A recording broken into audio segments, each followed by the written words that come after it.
Bonjour à tous, bienvenue dans ce nouvel épisode des Autotech Calls. On a le plaisir aujourd'hui de recevoir Charles. Bonjour Charles. Salut Romain. Écoute, bienvenue. Alors, on était ensemble lors d'un apéro France Autotech pas plus tard qu'hier soir. Donc, effectivement, tu es rentré dans ta région natale. Tu as pris le TGV. Tu es arrivé il y a une demi-heure. Et alors, on enchaîne sur une interview. Donc, merci pour ta disponibilité. Et effectivement, on se disait à l'instant que les rendez-vous entre entrepreneurs étaient toujours très instructifs puisqu'on partage les expériences, nos expériences respectives. Et donc, en présentant son business, on recueille aussi l'avis de gens qui sont un peu expérimentés. Donc, c'est toujours très intéressant. Voilà, tu vas nous présenter ton activité, ce que tu as créé. En quelques mots d'introduction, c'est vrai que le véhicule électrique chamboule beaucoup de choses et aujourd'hui et depuis quand même maintenant quelques années, on faisait plutôt confiance à des acteurs principaux comme La Centrale ou Le Bon Coin. Et pourquoi est-ce qu'il n'y aurait pas effectivement la centrale du véhicule électrique pour arriver à trouver sur une seule et même plateforme tous les services dont on a besoin pour recharger, pour acheter, pour financer, pour assurer, etc., son véhicule électrique. Donc, à cette nouvelle vague arrivent de nouveaux besoins et de nouvelles façons de consommer cette notion de mobilité. Voilà, donc je sais que tu vas pouvoir nous parler un peu de ça et puis j'en profite aussi pour me réjouir du fait que finalement tu symbolises très bien les synergies qui peuvent intervenir, qui peuvent se créer entre les différents membres et start-up membres de France Autotech, puisque bah, forcément, puisque tu es une forme de place de marché, et bien, tous les services que les autres start-upers ont développés autour du véhicule électrique et des nouvelles formes de mobilité, finalement, peuvent être amenés à proposer. Et donc là, tu pourrais, je crois, tu fais un gros travail pour centraliser sur cette nouvelle plateforme qui s'appelle WeLike, tous ces services-là. Donc voilà, moi, je m'en réjouis parce que voilà, ces synergies-là sont vraiment source de business à venir. Et c'est pas parce qu'on est petit aujourd'hui qu'on va le rester quand on voit le changement dans lequel on s'inscrit dans cette transition énergétique. Donc voilà, présente-nous WeLike et toujours cette question sempiternelle que je pose à chaque fois, qui est quel est le problème que tu résous? Parce que je rappelle à ceux qui nous écoutent que si tu ne résous pas de problème concret, tu ne feras pas de chiffre d'affaires. Je dis toi, mais tous les entrepreneurs qui réfléchiraient à monter une boîte. Donc quel est le problème que tu résous? Alors, le problème que je résous, c'est qu'en fait, aujourd'hui, une voiture électrique, ça s'utilise complètement différemment d'une voiture thermique. Donc, il faut un peu désapprendre tout ce qu'on connaît aujourd'hui et réapprendre. Et du coup, je veux, par rapport à via WeLike, en fait, du coup, faciliter le passage du cap de l'électrique en effectivement proposant donc des véhicules électriques et hybrides rechargeables, donc vraiment spécialisés dedans avec les informations en rapport avec ces véhicules-là, et surtout proposer en fait tous les services adéquats qui permettent d'utiliser correctement et convenablement ces voitures électriques et d'enlever un petit peu ce climat anxiogène. Voilà, quand on dit j'ai une voiture électrique, c'est toujours un petit peu la galère de se dire comment est-ce que je fais, comment je peux recharger, est-ce que je peux installer chez moi, je suis en copro, est-ce que ça marche, est-ce que ça marche pas, comment je fais pour me recharger sur des bornes. Voilà, tout ce genre de choses, et ben effectivement avec WeLike, donc je veux être vraiment une plateforme de mise en relation entre des professionnels, des particuliers, dédiés à la voiture électrique et en proposant effectivement tous ces services-là qui permettent de dédramatiser la voiture électrique. C'est vrai qu'il y a beaucoup d'a priori, il y a beaucoup de points de blocage, pas forcément d'ailleurs, pas forcément dits. Tout le monde se fait, enfin on se fait un monde du passage à l'électrique, pour y être passé, il y a seulement, enfin il y a 2 ans je pense, maintenant, c'est juste un bonheur au quotidien. Alors effectivement, il y a une nouvelle organisation à adopter, mais en termes d'agrément de conduite, en termes de réduction des émissions polluantes, en termes de réduction de consommation de carburant fossile, on est quand même, c'est quand même le jour et la nuit. Alors comment t'es venu cette idée-là? Est-ce que c'est né d'une expérience que tu as vécue personnellement? Alors effectivement, c'est une expérience que j'ai vécue en 2020. Je voulais changer ma voiture et effectivement, alors moi j'achète souvent mes voitures d'occasion sur Le Bon Coin ou La Centrale, si je peux les citer. Et du coup, je voulais passer à l'électrique. Et à l'époque, j'habitais en appartement. J'avais vraiment aucune connaissance justement dans cette nouvelle mobilité. Et je me suis dit, mais moi, ça m'attire un petit peu. Parce qu'en fait, moi, j'aime bien les voitures, mais j'aime bien aussi qu'elles me coûtent le moins cher possible. Et du coup, pour moi, l'électrique, c'était intéressant parce qu'effectivement, aujourd'hui, quand on voit qu'un plein d'essence, ça coûte entre 80 et 90 euros si on trouve de l'essence, parce qu'en ce moment, c'est un petit peu compliqué. comparé à un plein de voiture électrique qui fait entre 6 et 9 euros pour faire 400 km. Pour moi, il n'y a pas photo. Et du coup, donc, j'ai commencé à utiliser les différentes plateformes existantes. Et en fait, vu que j'y connaissais rien, au niveau des capacités de batterie, voilà, quand on parlait kilowatts, kilowattheure, j'étais perdu. Vu que j'étais en appartement, je ne savais pas si je pouvais faire installer une borne dans ma copropriété. Et j'ai vu qu'effectivement, il y avait des bornes proches de la mairie à côté de chez moi. Et effectivement, alors, je suis allé voir plusieurs fois ces bornes-là, etc. Et j'ai vu qu'il me fallait un pass. Et du coup, je ne savais pas trop comment trouver ce pass-là, ce genre de choses. Donc, effectivement, j'étais complètement perdu. Et après, il m'est venu toutes ces questions. Si effectivement, est-ce que c'est vraiment plus économique? Est-ce que c'est plus écologique? Voilà, toutes ces petites questions-là. Donc, vu que je suis de la nature curieuse, je suis allé me renseigner sur pas mal de forums, j'ai posé pas mal de questions, etc. Je suis allé sur différents sites. Et en fait, je me suis retrouvé face à beaucoup d'informations. Alors, il y a des vraies informations, il y a des fausses informations, il y a un peu de greenwashing derrière. Donc, il fallait arbitrer un petit peu avec tout ça. Et du coup, je me suis dit, c'est quand même fou qu'aujourd'hui, voilà, on nous parle beaucoup de voitures électriques. Effectivement, hein, on vient de voir que 2035, c'est la fin de la vente de voitures thermiques. Je me dis, on va y aller dans tous les cas, mais aujourd'hui, effectivement, il n'y a pas de plateforme spécialisée qui existe. Donc, du coup, j'ai eu cette idée-là. Je l'ai soumis à différents forums, groupes sur Facebook, etc., qui recensent la majorité des utilisateurs de voitures électriques, ou du moins des personnes qui s'intéressent à l'électrique. Et voilà, rapidement, j'ai mis une petite phrase. Je leur disais, voilà, si demain je vous propose un site style Le Bon Coin, La Centrale, mais vraiment plus spécialisé pour l'électrique, est-ce que ça vous serait utile? Et là, j'ai reçu énormément de messages en disant, super idée, c'est top, attention, concurrence très difficile par rapport au Bon Coin, La Centrale. Donc ça, effectivement, c'est un gros enjeu. Mais surtout, les personnes disaient, si on peut certifier sa batterie, ça serait top. Si vous pouvez proposer une assurance vraiment spécialisée pour les voitures électriques, ça serait top. Si vous pouvez proposer l'installation de bornes quand on achète sa voiture, ça serait top. Donc en fait, tous ces signaux-là m'ont dit, OK, en fait, il y a vraiment une réelle demande.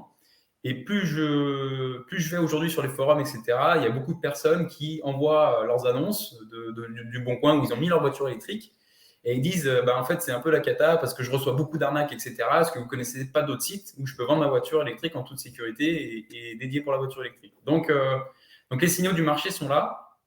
Aujourd'hui, le site, il est vraiment tout récent parce qu'on l'a lancé début octobre. Donc là, aujourd'hui, effectivement, on est en train de voir un petit peu comment les gens se connectent sur WeLike, comment effectivement ils réagissent dessus et voilà, comment ils se comportent. Donc là, aujourd'hui, on a effectivement la partie mise en relation entre des professionnels et des particuliers.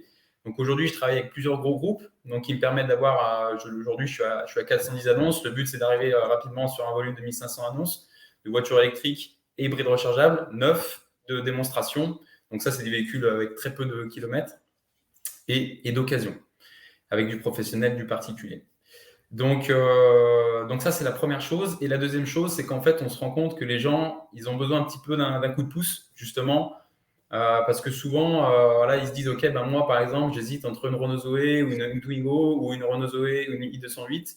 Donc là, on a pas mal de demandes par rapport à ça. Et du coup, on est en train de voir, effectivement, pour vraiment les accompagner, voire éventuellement pour faire des calls de 15 minutes pour effectivement bien comprendre, en fait, leur pain point et de se dire, OK, nous, aujourd'hui, on est capable de répondre à tout ça et vous proposer une offre, on va dire, clé en main. Voilà, le véhicule est disponible, on peut éventuellement vous mettre en contact avec la concession et après, tous les services associés, on peut y répondre aussi. D'accord, alors après, c'est un métier effectivement un petit peu différent. Concurrencer Le Bon Coin et La Centrale, c'est comme quand on crée à chaque fois qu'on crée une marketplace, c'est toujours un peu difficile. Il faut lever les 2 leviers en même temps. Il faut avoir assez d'offres et assez de clients. Si on a beaucoup de clients et pas assez d'offres, ça ne fonctionne pas. Si on a beaucoup d'offres et pas assez de clients, ça ne fonctionne pas non plus. Donc voilà, c'est un peu toujours la difficulté. Donc toi, il faut que tu gères beaucoup de trafic et en même temps, il faut que tu aies des offres, mais si tu as beaucoup de trafic et très peu d'offres, les gens seront contents parce qu'ils auront vendu leur voiture plus rapidement, peut-être plus rapidement que sur Le Bon Coin. Donc C'est ça. ça, c'est une première chose. Après, effectivement, ce que tu viens d'évoquer là, c'est encore un deuxième métier. C'est plutôt un traitement one-to-one un traitement des leads qui arrivent pour après arriver à les faire choisir le bon véhicule. Mais pour le coup, c'est une bonne solution puisque tu leur proposes effectivement de répondre à leurs besoins de façon très, très précise. Exactement. Et effectivement, comme on en parlait hier soir, là, moi, dans dans mon réseau à plus petite échelle, autour de chez moi, effectivement, j'ai eu plusieurs demandes de professionnels qui souhaitent en fait, passer leur flotte à l'électrique ou libre et rechargeable. Et du coup, voilà, j'ai eu plusieurs demandes voilà, de faire des études concrètement. Voilà, si demain je passe à l'électrique ou libre et rechargeable, combien ça coûte à l'entreprise, combien j'économise, au niveau de la fiscalité, comment ça se passe. Donc ça, c'est une branche effectivement qu'on avait en tête, mais qu'on avait mis un peu en second plan, mais qui, je pense, va venir en premier plan assez rapidement. Mais de toute façon, c'est toujours comme ça, hein, quand on a une idée, en fait, il faut être extrêmement léger, sur on va dire la façon dont on enfin à quel besoin on répond, quel problème on résout. C'est-à-dire que c'est pas parce qu'on a lancé une première idée et qu'elle a plus enfin, elle met trop de temps et qu'il y a une nouvelle idée, il faut pas se fermer, il faut être très léger. Si on a une première idée et qu'elle fonctionne pas, c'est pas grave. Il faut pas se mettre martel en tête, si c'est pas la deuxième non plus, c'est pas grave, on en trouve une troisième. Et c'est en discutant avec les clients, c'est en sondant les clients qu'on peut vraiment arriver à trouver ce à quoi, qu'est-ce qui leur pose problème et comment est-ce qu'on peut les aider.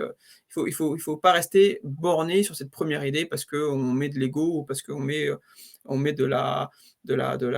l'obstination. D'ailleurs, la différence entre persévérance et obstination est toujours, très difficile à trouver quand on est entrepreneur. Est-ce qu'il faut être persévérant? Est-ce qu'on a été assez persévérant? Est-ce que là, on n'est pas dans l'obstination? Est-ce que voilà, il faut trouver vraiment voilà, mais en tout cas, il faut être très léger, surtout quand on lance une boîte, ce qu'il faut, c'est faire du chiffre d'affaires, c'est cranter, c'est répondre à un besoin et après on peut toujours élargir. Mais déjà, il faut, trouver la bonne approche. Donc, là, je vois que tu es très flexible, très souple et je crois que c'est vraiment très important. On parle souvent de test and learn Ouais, et ben, tout c'est à fait. pareil quand on lance une boîte, on teste, on apprend et on voit ce qui marche. C'est ça. Et là, effectivement, l'objectif, c'est que là, moi, j'avais ma vision avec mon pain point, avec ce qui m'avait été donné sur les différents réseaux. Et effectivement, là, c'est vraiment d'aller chercher le product market fit. C'est vraiment de se dire, OK, aujourd'hui, moi, j'ai mis mes idées là-dessus. Mais effectivement, peut-être que l'accompagnement va ressortir en premier, etc. Donc, ce qui nous permet, effectivement, comme tu dis, d'être léger, c'est que là, on est une startup, on est au tout début, on a beaucoup d'idées, ça fuse dans tous les sens. On se concentre aujourd'hui sur 2 axes. Si effectivement, comme tu dis, ces 2 axes ne fonctionnent pas, eh ben, on va chercher un troisième, un quatrième. Et c'est ça un peu alors c'est pas la magie des startups, mais voilà, quand on est jeune entrepreneur, etc., et qu'on n'a pas encore énormément de staff, etc., on peut vraiment prendre un point de pivot rapidement comparé à nos potentiels concurrents, gros concurrents. Voilà, on est plus flexible, plus agile. Et je pense que c'est ça aujourd'hui qui fera vraiment la différence et ce qui fera que le projet va marcher. C'est vraiment qu'on va vraiment écouter le client. Voilà, de toute façon, comme tu l'as dit, et dans les différents métiers que j'ai fait avant, voilà, l'essentiel, c'est notre client. Il faut l'écouter, il faut le comprendre, il faut voir effectivement ses freins, il faut qu'on arrive à les lever, ses points de douleur, tout ça. Et du moment où effectivement on répond à un problème, comme tu dis dès le début, et ben après c'est parti, quoi. D'accord. Alors tu viens d'évoquer justement les différents métiers que tu as fait juste avant. Est-ce que tu peux nous dire par quelles étapes ou par quelles expériences professionnelles tu es passé? Et qu'est-ce qui justement t'a fait comprendre dans les différents métiers que tu as pu faire, quelle était l'importance du client? Parce que c'est vrai que quand on a des boîtes énormes, en face de nous, en fait, elles ont plutôt une vision industrielle des choses, elles ont un legacy très fort et c'est normal puisque, elles ont une vision très haute des choses. La vérité, c'est que, c'est vraiment le client qui doit être, au cœur de la roadmap. C'est lui qui dit, qui exprime ses besoins, c'est lui qui paye, c'est lui qui doit être satisfait et donc voilà. Comment, au travers de tes différentes expériences, tu as pu justement te rendre compte que c'était le client qui devait être au cœur des réflexions de l'entrepreneur? Alors rapidement, pour faire mon parcours, donc moi je suis un ancien directeur magasin dans prêt-à-porter, donc voilà, j'étais en direct avec les particuliers. J'ai fait un petit peu aussi de pro en commercial itinérant auprès, voilà, je vendais de l'outillage professionnel. Donc du coup, j'ai eu l'aspect particulier pro et ma dernière expérience en date qui a duré pratiquement 7 ans était dans l'immobilier où j'accompagnais effectivement les particuliers à construire leur maison. Donc, c'est-à-dire que, en fait, je partais d'un besoin. Voilà, les personnes étaient en location, etc. Elles avaient un projet de maison où la famille s'agrandissait, etc. Il fallait répondre à ce problème-là. Donc, en fait, je les accompagnais voilà, de A à Z. Donc, je leur trouvais le terrain, on optimisait le financement avec nos partenaires. On dessinait les plans jusqu'au dépôt de permis en mairie. Et une fois que le permis de construire était accepté. Là, il y avait le service technique qui prenait le pas sur la gestion de chantier. Et ce que j'adore, en fait, c'est vraiment d'accompagner les gens parce que sur un projet de maison, les gens voilà, s'endettent jusqu'à 20-25 ans, si ce n'est plus. On parle de grosses sommes quand même, généralement. Donc, c'est vraiment des projets de vie. Et en fait, nous, vu qu'on va être le partenaire en fait, de nos clients, on n'a pas le droit de se planter. Il faut vraiment être à leur écoute pour vraiment qu'à la fin, moi, ce que j'adorais, c'est quand à la fin, on faisait la livraison des maisons. Quand les clients ils avaient les larmes aux yeux en disant voilà, en fait, c'est ce qu'on avait rêvé, c'est ce qu'on a imaginé ensemble et c'est ce qui a réalisé et il n'y a pas eu d'embûche de choses comme ça. Alors, des fois, il peut y avoir des petits couacs, ce genre de choses, mais voilà, moi, je leur disais dites-moi ce qui ne va pas et nous, on est là derrière, on vous accompagne. Donc ça, c'est vraiment important. Et si on écoute le client, il n'y a pas de raison que ça ne marche pas, quoi. Et c'est, comme tu le disais, hein, c'est l'élément central. Et du coup, ce qui est marrant, c'est que cet accompagnement-là que je faisais dans l'immobilier, en fait, je le répercute en fait sur la voiture électrique. Alors, c'est moins engageant en termes de finances, ce genre de choses, mais on se rend compte que la voiture, c'est quand même la deuxième dépense d'un foyer. Le transport devient une problématique par rapport à tout ce qui se passe. Et effectivement, alors l'électrique est une solution. Hein, ce qu'il faut voir aussi, c'est que la voiture qui ne pollue pas, c'est celle qu'on n'utilise pas. Hein, ça, on est clair et net. Et du coup, il faudrait effectivement petit à petit se diriger vers tout ce qui est mobilité douce, hein, donc vélo, trottinette, etc. Sauf qu'effectivement, aujourd'hui, notre mode de vie fait que c'est un petit peu compliqué des fois de délaisser sa voiture. Donc, l'électrique est une bonne alternative et effectivement, donc les personnes qui souhaitent passer l'électrique, qui se posent beaucoup de questions, Wheelike est là pour répondre à leurs interrogations. Mais comme tu dis, effectivement, c'est un achat très important, très structurant dans une famille.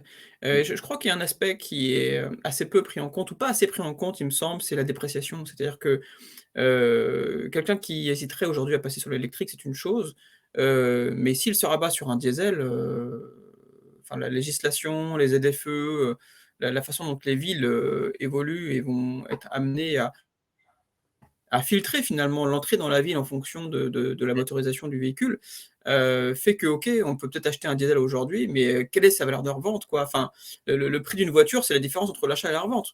Si je Exactement. revends mon véhicule plus cher, j'ai gagné de l'argent. Si la plupart du temps, dans l'extrême majorité des cas, on le vend moins cher, Ouais. mais de combien, moins cher on le revend? Donc, je crois que c'est un facteur qui est pas beaucoup pris en compte et d'ailleurs, je pense qu'il y a d'ailleurs beaucoup de gens qui roulent en diesel aujourd'hui qui ne se rendent pas compte que leur véhicule a été très décoté. Ils ne se rendent pas Ouais. compte tout simplement parce que finalement, ils ne regardent pas la cote tous les mois pour savoir quel est le prix de revente et ils ne regardent pas les annonces. La vérité, c'est qu'aujourd'hui, un diesel, c'est quand même très difficile à revendre et que les véhicules qui tiennent la cote, c'est le véhicule électrique aujourd'hui. Donc, Tout à et fait. c'est surtout qui valent cher. Voilà. Et puis, ce qui est marrant, c'est que c'est la première fois aussi où le marché de l'occasion, le véhicule électrique, là, en un an, certains véhicules ont pris 3, 4 ou 5 000 euros. Donc, en fait, c'est devenu un. Alors, il y a beaucoup de personnes. Alors, après, il y avait beaucoup d'effets d'annonce de Tesla quand ils ont sorti leur modèle 3. Là, ils ont sorti leur modèle Y. Donc, on s'est retrouvé avec une flopée de modèle 3 sur le marché. Mais quand on voit qu'effectivement, il y a 2 ans de ça, une modèle 3 avec les aides, ça revenait à 32 34 000 euros, neuve. Et qu'aujourd'hui, le prix d'appel, il est à plus de 50 000. Et sur le marché de l'occasion, on n'en voit pas en dessous de 43 000. En fait, voilà, les personnes ont fait un bon achat il y a 2-3 ans sur la voiture électrique parce qu'effectivement, aujourd'hui, ils peuvent se libérer un peu de cash pour aller chercher peut-être des modèles au-dessus. Et ça, c'est vrai que, alors, aujourd'hui, il y a quand même le marché de l'essence qui a augmenté aussi un petit peu, hein, du fait qu'effectivement, tout le monde veut passer en premier lieu à l'essence, etc. Mais c'est vrai que là, on est vraiment dans un revirement de marché complet où effectivement l'occasion est complètement bouchée. Les gens ne savent pas quoi faire en fait. Et ils pensent à l'électrique, ils veulent se diriger. Aujourd'hui, on a pas mal de problématiques. Alors sur du neuf, la première problématique, c'est le prix, hein, prix à l'accessibilité pour la majorité des personnes. Donc c'est pour ça que nous, on mise un peu sur l'occasion d'ici 3, 4 ou 5 ans. Mais du coup, effectivement, il faut repenser en fait notre marché et avoir une vision plutôt long terme. Et comme tu disais, la personne, alors aujourd'hui, elle peut très bien acheter son diesel, il n'y a pas de souci. Mais comme tu le dis, déjà, s'il l'achète neuf, il sort de concession, il y a une grosse décote. Et si elle l'achète d'occasion, elle va l'acheter pas cher aujourd'hui, mais elle le revendra encore moins cher parce que plus on va se rapprocher de 2035, plus ça sera compliqué de revendre sa voiture thermique. Donc il y a tout ça, tout cet aspect-là à prendre en compte. Et effectivement, donc il y a des personnes qui sont sensibles à ça, mais il y a des personnes, effectivement, aujourd'hui, ils l'achètent parce que c'est pour se déplacer d'un point A à un point B et ils ne regardent pas tout ce qu'il y a autour. Et en tout cas, nous, ce qu'on souhaite, c'est que quand ils souhaitent renouveler son véhicule, ben voilà, qu'ils tombent sur notre site et qu'ils disent OK, ben pourquoi pas, et que nous, on l'accompagne vraiment dans cette transition, et en fait, qu'ils se rendent compte qu'effectivement, d'ici 3-4 ans, il y aura quand même des modèles d'occasion en électrique qui seront quand même assez abordables, et de se dire, en fait, c'est pas si compliqué que ça, quoi. D'ailleurs, c'est drôle parce qu'en t'écoutant parler, je pense à des nouveaux business, comme quoi, c'est toujours c'est d'ailleurs toujours le problème, on imagine toujours plein de choses et puis après, le plus dur, c'est l'exécution. Mm. Très bien, écoute, c'est très intéressant. Effectivement, là, on est au cœur d'un shift complet du marché et alors voilà, il faut être souple, dans ce type de changement et de transformation. Alors, de quoi tu as besoin aujourd'hui, Charles? Qu'est-ce que tu recherches? Est-ce que tu recherches des investisseurs, des partenaires, des clients? Est-ce que tu recherches à recruter des développeurs, des sales? Voilà, dis-nous de quoi tu as besoin. Alors aujourd'hui, alors moi, donc, j'ai lancé le projet, j'ai recruté une alternante qui est donc ma responsable marketing. Euh, Aujourd'hui, on est dans les pré-seeds, c'est-à-dire que là, on est dans la phase d'amorçage et on va vraiment chercher à valider le product market fit.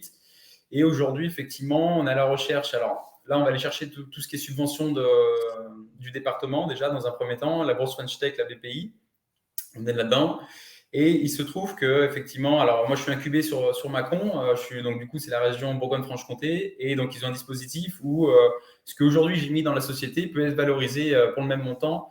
Donc, auprès du département. Donc, en gros, ils financent un prêt non garanti du montant que moi j'ai apporté. Plus, il faut que je contracte un prêt au niveau d'une banque. Donc, moi, dans mon entourage, j'ai déjà des potentiels investisseurs qui veulent rentrer dedans. Mais ça permettrait, en gros, si effectivement il y a des personnes qui sont intéressées par le projet et voilà, qui souhaitent en savoir un petit peu plus, avec grand plaisir de les rencontrer, parce que là, on va commencer à tout, on va dire, à mettre tout à plat avec le comptable, et ça permettrait de faire x3 sur la mise de départ. Donc, ça permettrait de mettre un joli coup de pouce qui me permettra de recruter donc la personne qui est en alternance aujourd'hui avec moi, donc pour la recruter. Ça permettra aussi d'avoir éventuellement un développeur en interne pour gérer donc, tout ce qui est partie du site. Et surtout, vu que je m'adresse en priorité au marché du particulier, c'est de se faire connaître. Et on a besoin de pas mal de budget au niveau des campagnes ads à mettre en place. Et justement, pour faire connaître tout ça, donc on a la partie bien sûr organique, hein, sur tout ce qui est réseaux sociaux, blog, etc. Mais il y a quand même quelques opérations à lancer sur des campagnes ads. Et donc là, ça demanderait un budget un peu plus important pour accélérer le développement de WeLike. C'est d'ailleurs la principale difficulté, c'est-à-dire que, je pense que quand je dis monter la boîte, c'est en fait structurer, avoir une offre qui tient la route sur le marché. La difficulté, elle est je sais pas, aller à 3 sur 10 parce que tu trouves là, ce que j'en comprends, c'est que si tu as une alternante sur le marketing et que tu n'as que ça comme staff, ça veut dire que tu as dû sous-traiter ou acheter en fait la solution à une agence, hein, j'imagine? Exactement. Voilà, donc ça, on trouve toujours des agences, qui sont prêtes à facturer leurs prestations, hein, donc voilà, mettre, une boîte comme ça sur le marché, bon, hormis l'idée et cetera, voilà, c'est 3 sur 10 de difficulté. Heu, le fait de faire venir des clients et que le truc tourne, c'est la difficulté est, 100 fois supérieure. C'est ça la vraie Exactement. difficulté, c'est de vendre, hein. C'est ça qui est dur, c'est d'arriver à avoir effectivement un trafic de qualité, en quantité suffisante pour que ça ait effectivement du business autour. C'est ça qui est difficile, quoi. Voilà, donc bah, ça, voilà, les membres de France Autotech, les start-upers de France Autotech, du coup, sont aussi là pour, partager des conseils, des retours d'expérience. Moi, je reçois des coups de fil régulièrement où un des sujets principaux, c'est, les canaux d'acquisition, quoi. Quels sont les canaux d'acquisition, rentables, qu'on peut utiliser? Ça, c'est quand même la clé, quoi. Tout à Donc fait. voilà, donc j'imagine que tu as identifié déjà des partenaires au sein de l'asso et que tu as identifié des gens qui pourraient t'aider. Oui, tout à fait. D'ailleurs, je crois qu'hier soir, tu as dîné avec des amis assureurs qui font une assurance et on les embrasse, nos amis de Jolty, qui font une assurance Exactement. dédiée aux véhicules électriques et que vous avez Ouais. pu, voilà, autour d'un dîner, faire une réunion de travail. Donc, quand on est entrepreneur comme ça, on travaille H24. C'est ça, parce qu'effectivement, là, on va lancer une campagne ads où, effectivement, en fait, WeLike va porter la campagne auprès de Jolty.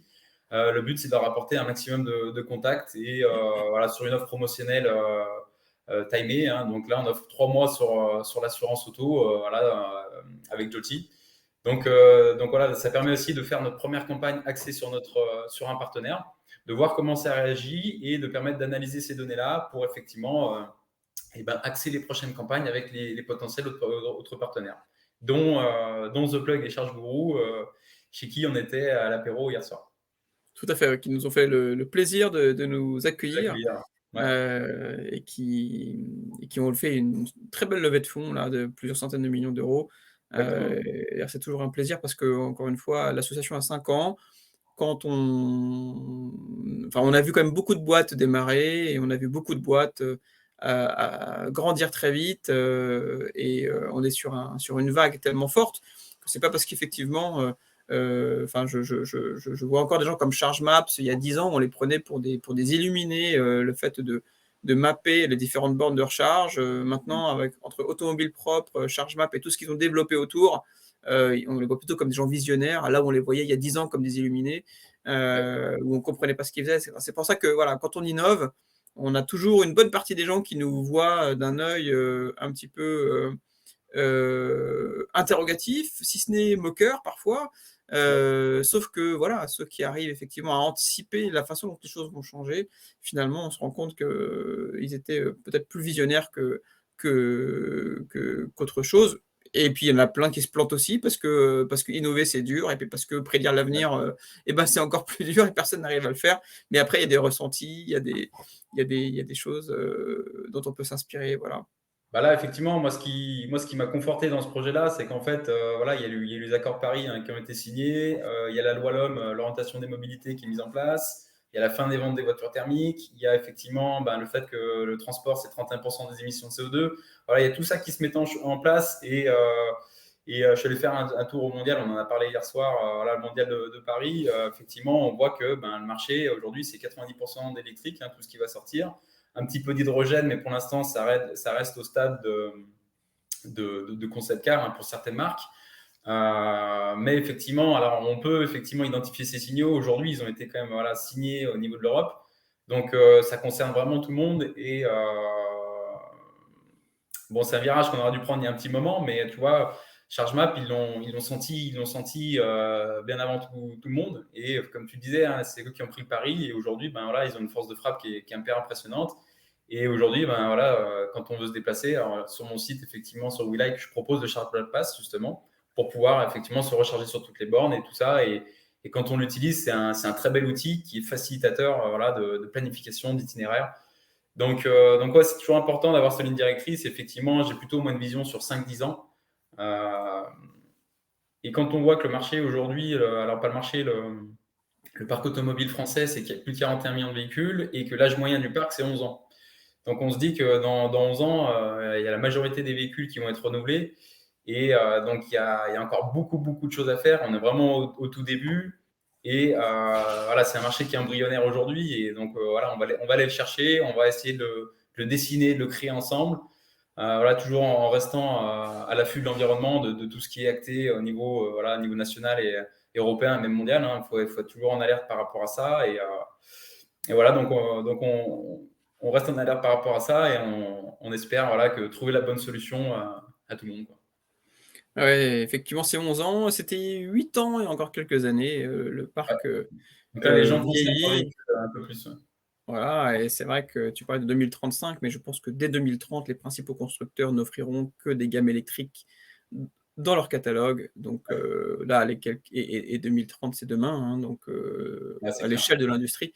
Donc les choses vont changer maintenant de façon très très, très rapide. Il y a pas de raison que les startups, membres ou pas d'ailleurs, France Autotech, qui bossent sur ces sujets-là, ne profitent pas de cette vague. Justement, pour parler de l'écosystème, la semaine prochaine, tu vois, je vais faire un aller-retour à Nantes pour rencontrer Revolt. Je ne sais pas si tu en as entendu parler, ils sont Ouais, passés c'est sur les garages véhicules électriques, ouais. Donc ils ont commencé il y a 2 ans et tu vois, là, donc là, ils ont changé de locaux, ils vont inaugurer leurs nouveaux locaux et eux, en fait, ce qu'ils veulent, c'est voilà, la voiture électrique, ils veulent la faire durer 100 ans. Parce qu'effectivement, la batterie, elle se dégrade au bout d'un moment, mais on n'est pas obligé de la changer complètement. On peut en fait juste la réparer à moindre coût. Et donc, tu vois, donc on va aller les rencontrer la semaine prochaine avec les différents collègues de l'association Bourgogne VE, dont je fais partie. Donc, tu vois, c'est hyper intéressant aujourd'hui de se mailler avec les personnes voilà, qui réparent les voitures électriques, qui font du rétrofit, qui assurent, etc. C'est très important. Et ce que je trouve très sympa aujourd'hui, c'est vu qu'on est au début du marché, et ben la communauté elle est quand même assez restreinte et petite. Donc, c'est quand même assez facile par rapport à d'autres marchés d'être en relation avec tout le monde et de se faire connaître auprès des acteurs, on va dire, principaux. Mais oui, oui, Revolt, effectivement, on les connaît un petit peu, et en tout cas, on les voit passer, et je crois d'ailleurs enfin, le modèle qu'ils proposent est aussi inspiré de ce que Renault veut faire à Flins. C'est-à-dire que Flins, dans leur modèle, effectivement, ils vont vendre une Zoé, neuve, et puis, ils vont ensuite la la remarketer, changer ou pas, la batterie. Mais effectivement, les véhicules, les organes des véhicules, déjà, un véhicule électrique a beaucoup moins de pièces, les moteurs sont beaucoup plus petits, on bouffe du pneu, on bouffe de la plaquette, mais finalement, il n'y a pas de raison effectivement que les véhicules, qu'on a ne puissent pas être remarketés, voire, j'allais dire rétrofités, mais c'est pas vraiment le cas. Mais en tout cas, voilà, on peut imaginer des espérances de vie de ces véhicules beaucoup plus longues que ce qu'on connaissait sur les thermiques. Oui, tout à fait. Et l'avantage, c'est que les voitures électriques, elles vont vraiment participer déjà à soutenir le réseau électrique parce que là, il y a des nouvelles technologies où on pourra réinjecter l'énergie des batteries directement sur le réseau quand il y a des coupures. Et surtout, en fait, les batteries elles peuvent être recyclées. On a différentes normes qui sont mises en place au niveau européen et France. Et après, on va vraiment en fait participer à l'économie circulaire. On n'aura plus besoin effectivement. Voilà, une fois que la batterie elle est créée, effectivement, elle se dégrade, mais on peut la recycler et la remettre dans des nouveaux véhicules. Et ça, c'est hyper important parce que du coup, on n'aura pas besoin de réextraire des matériaux et d'émettre de nouveau du CO2 pour produire des batteries alors qu'elles sont déjà là et existantes. Donc ça, c'est une chose qui à prendre en compte aussi. Et notre première problématique aussi auquel les voitures électriques vont répondre, c'est qu'on a du mal à stocker l'énergie. Et qu'est-ce qu'on stocke dans les voitures électriques? De l'énergie. Donc, tu vois, il y a tout cet écosystème-là qui va se mettre en place. Et effectivement, alors là, on est au tout début, quoi. On est au tout début. Et moi, j'ai vraiment hâte de voir comment le marché va évoluer. En tout cas, c'est l'innovation qui va nous permettre de sortir de cette problématique de changement climatique. C'est l'innovation, c'est nos ingénieurs, c'est les start-upers, c'est les entrepreneurs, c'est, tous ceux qui effectivement, innovent et prennent des risques, et qui pensent au modèle de demain, qui vont nous permettre effectivement on parle de l'avion par exemple. Dans l'avion, tout le monde, enfin on dit aujourd'hui qu'il ne faut pas prendre l'avion. Non, il faut changer l'avion. Il faut Ouais, continuer à ce que les pays puissent, communiquer, il faut continuer à soutenir l'industrie du tourisme, mais c'est effectivement, il faut des avions, plus propres, il faut des bateaux qui traversent les mers plus propres. Ça, c'est le cas, mais il ne faut pas, se couper, complètement, des autres pays, parce qu'effectivement aujourd'hui, les modèles de carburation ne sont pas adaptés. Il faut les changer, il faut innover, il faut investir, et c'est pour ça. ça, il faut avoir les moyens d'investir. Ouais, donc Exactement. c'est l'innovation qui nous fera, c'est la science, c'est le progrès scientifique qui nous fera sortir de l'ornière. C'est pas le fait de revenir, en tout cas, dans notre vision des choses, à des choses, primaires. C'est pas Ouais, comme ça que tout à ça fait. fonctionnera. C'est jamais comme ça que ça a fonctionné d'ailleurs. Ouais. Voilà, mais en tout cas, c'était un plaisir d'échanger, Charles. Avec Plein de bonnes plaisir. choses à toi et pour le développement de WeLike. Chez France Autotech, Merci. on te soutient, on est à tes côtés, et si on peut t'aider, tu hésites pas. Et ben, c'est vraiment sympa. Merci à toi, Romain. Merci Charles, à très bientôt. Allez, à bientôt. Salut.